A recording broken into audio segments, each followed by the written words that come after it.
My name is Robert Jones, and I have a problem.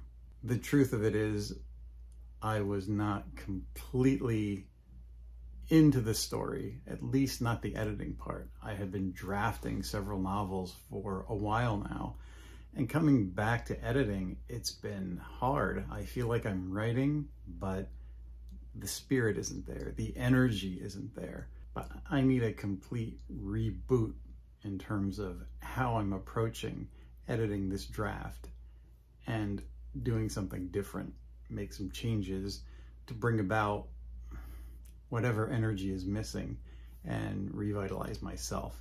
So welcome to my second writing log.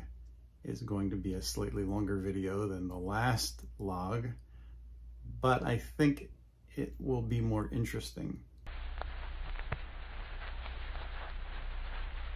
I was not happy looking back at this scene. I remember being not that happy when I first edited it. It seemed like some interesting pieces were there, but I wasn't picking up those pieces and running with them like I felt I should.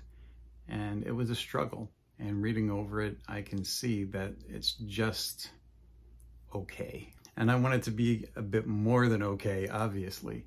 Thought at first, open another document, take a part of the scene or the whole scene, and just start writing. Have timed writing, have some sprints, and see what comes of it. See if I can just play, move forward, take 10 minutes, 15 minutes, and see what happens. And if I can get some energy going and some interesting things that I can incorporate into what I have written here, and maybe breathe some life into this. Then I remembered, oh yeah, that's why I got this typewriter, so I could sit there and play with dialogue off the page that I was working on and see if I can actually bring that together, because dialogue is important, and even the best writers will rewrite dialogue half a dozen or a dozen times to try to get it right. And I remember thinking when I went into this whole typewriter excursion that I had talked to some collectors, and they said in terms of their writing, this was a more physical approach. It's a little more effort to type on the typewriter than a traditional keyboard, and you're involving yourself more physically, as well as not being able to correct your mistakes. So you're completely forced to push on in a spontaneous way, physically and mentally engage. And maybe what I need to do is just use it to see if I can re-energize this scene. So that is step one on day one. Okay, cup of tea, and what better inspiration for a Sherlock Holmes story than a Sherlock Holmes mug? I have my typewriter, fresh ream of paper, and ready to go.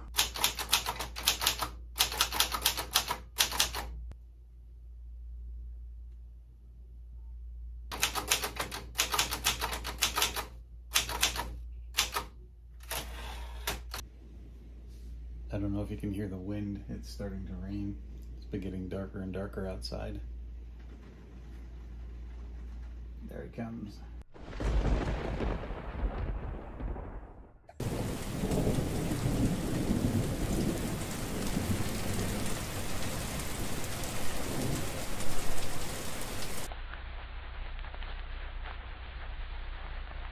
I have devoted my life to telling stories through words and pictures, and my channel is devoted to that, putting those storytelling techniques together, those techniques from my experience and my trials and failures, so that you might learn something from it. And today I'm actually going to be trying to figure a way out of my sticky situation with editing, so I will be editing my manuscript and vlogging it a bit while the stream is going on. So we are going to talk today about Robert's video. He was recently demonetized by YouTube because he had taken a break on his channel. On his channel about writing, he has taken a break to write. And YouTube, and the funny thing is, you don't really think about, like, you think about, like, oh, I'm going to get to this 1,000 subscribers, 4,000 hours of watch time, and like that you were going to arrive. It's like how people think about happiness. Once I have these 4 things, I'm going to be happy. And you don't, I never really thought about the fact that if you don't maintain that, obviously you're going to keep your subscriber numbers, but if you don't maintain the watch time, that YouTube will just yank that away. Right. Yeah. All right. So we're going to talk about that first. I want to say hi to everybody in the chat. Claude says, since I've learned about how watch time helps, I always let the streams play, even if I'm not in front of the computer. Right? So today, when you're out walking your dog, make sure that you put Robert's channel on. Just to have going on in the background. That's exactly right. YouTube better watch out with demonetizing Bat Sith and put them under a Sherlockian microscope. Yes. That's coming for you, YouTube. That's exactly right.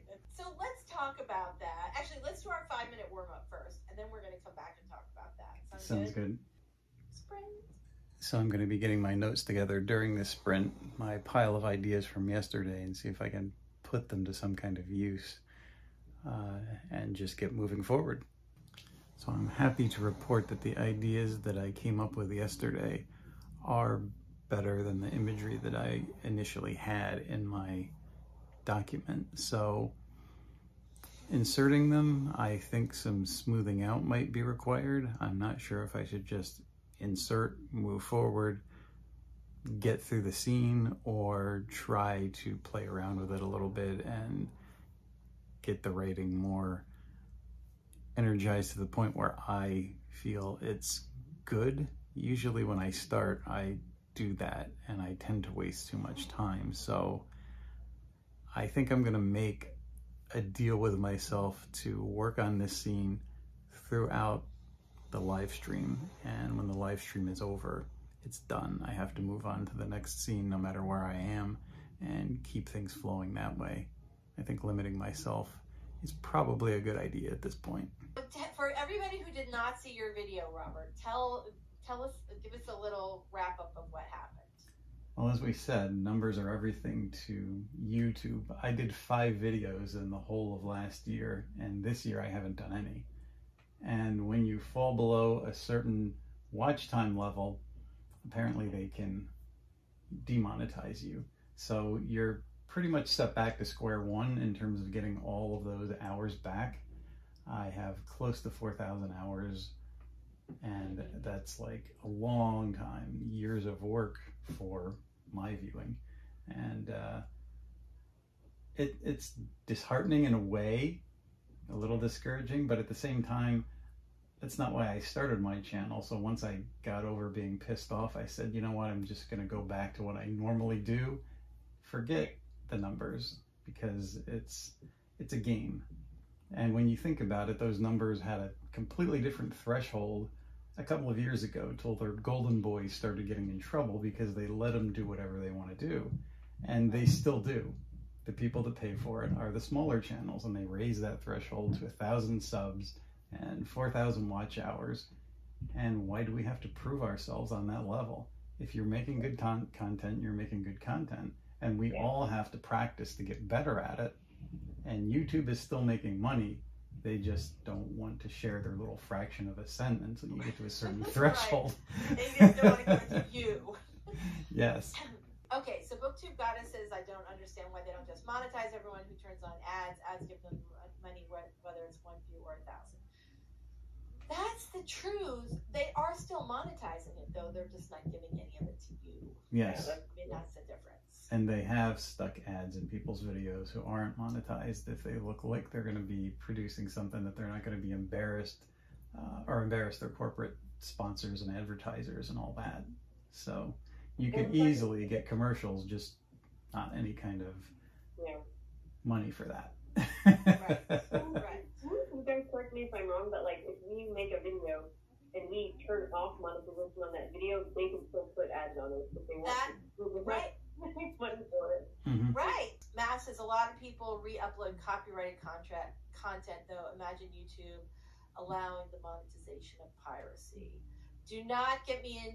Don't get me going on the whole copyright issue with YouTube. That's another thing. Once you're monetized, those copyright strikes start coming at you for everything under the sun, because I don't know. My thought is that if you have those copyright strikes against thousands or hundreds of thousands of people.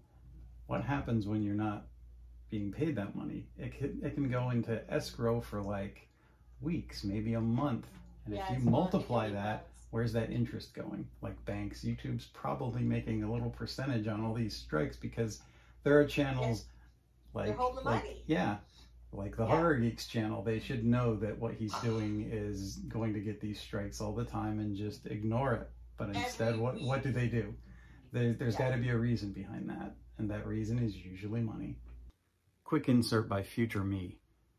Since my demonetization, I've seen various creators who mention things like Instagram is changing, various platforms are changing and not supporting the creators. It's not the way things used to be. I have seen this in real life. If you live like within an hour or two radius of a major city, you've probably seen it too. And it's called gentrification. And they always use creators to bring people in. And then when they bring them in, everything changes. This is just the cyber version of gentrification. And once again, creators are used to bring in the numbers. To such grand displays of jackassery, I can only offer 2 fingers, way up. And if you have no experience in the creative world outside of the internet, let me give you some advice that every creator who's ever made it tells other creators coming up behind them. And that is, you are going to sink or swim on what you can do. Meaning, the next time you see a trend like this person's getting 1 million views for eating Tide Pods, ignore that shit. Because if you support it, then the platform is going to change and it's going to become something else. It's going to be a bunch of bullshit and not about creators anymore. Trends are never your friends. And really take this to heart. Is this why you started your channel? Is this what you're here for as a creator? If we are good enough to bring those numbers in the first place, keep doing what you're doing. Bring in the numbers for yourself and don't allow them to pull the rug out from under your feet. If you take a little break and you come back, you'll start losing subs, but when you upload, you get them back. Well, since I've been taking longer breaks, I start losing subs after a little while, and then when I come back, for every video I've recently uploaded, I've lost 5 subs. Really? Right after, yes. Okay, I have something to say about this when we get back. Okay. Okay. All right, now this is a good conversation. Okay, cool. All right, you guys, let's go ahead and do our 20-minute sprint. And when we come back, we're going to talk about losing subs. Sounds good. Okay, we're on the end of a 20-minute sprint, and I think this is working, inserting the ideas as random as they may have seemed yesterday, putting them into their proper places within the context of the scene, I think is improving it. I do want to kind of reorganize the beginning of the scene a little bit, but it's a short scene, and I think as it progressed, it got better, and I felt pretty good about it, so that's a good sign. If we have one more sprint, I'll smooth out the beginning, and then I will move on to the next one and see how that reads. So just the short version is that I used to watch this channel called Channel Makers. It's one of those like how to build a channels. The guy, Nate, went through like a pretty serious mental health crisis and burnout earlier this year. And then when he came back, he made this video that I linked about, he was like, I solved the whole problem with why creators don't want to step away from their channels. Like, I want somebody from YouTube to see this. Because I think I have a solution. And apparently, according to the comments, somebody from YouTube saw it and they're looking at it. But it's brilliant. His solution is basically like when we log into our analytics, there should be like a hiatus button where we can click it. And if we want to choose like a specific end date, so we're going to take 2 weeks off, we're going to take a month off, whatever. And then there will be a countdown on our channel letting our followers know when we will be back. And also when the time comes and we have another video that we've scheduled to upload, it's going to, instead of like hide it and take away subscribers from us, it would actually heavily promote it, like make it a big deal. Hey, this person's back. Like when you're back. Right. away, because everybody takes breaks. That's the thing. Creators, You have to. everything takes breaks. Yeah. Like a TV show, just like a show on Netflix. We could use that to like build excitement and suspense about our next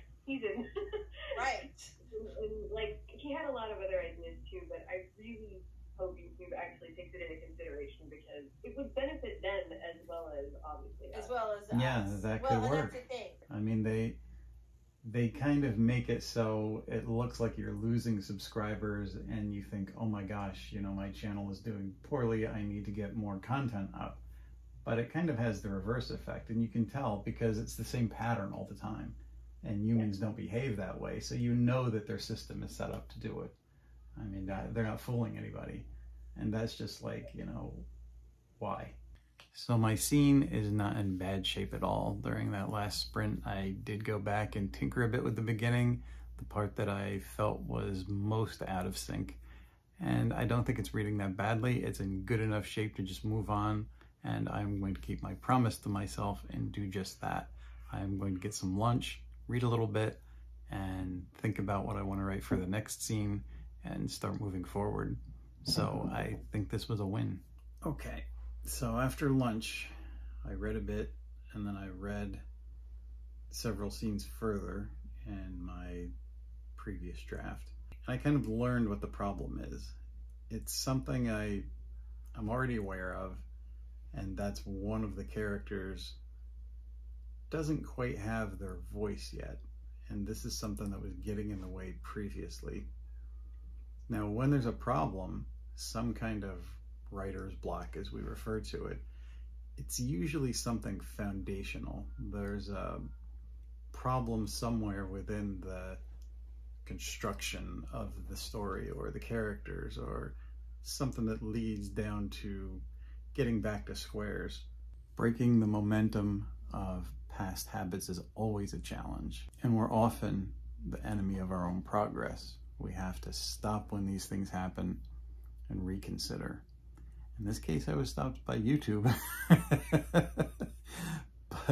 but it did help me to reconsider, and things are moving forward. So, and I think with that, I'm going to call this video done.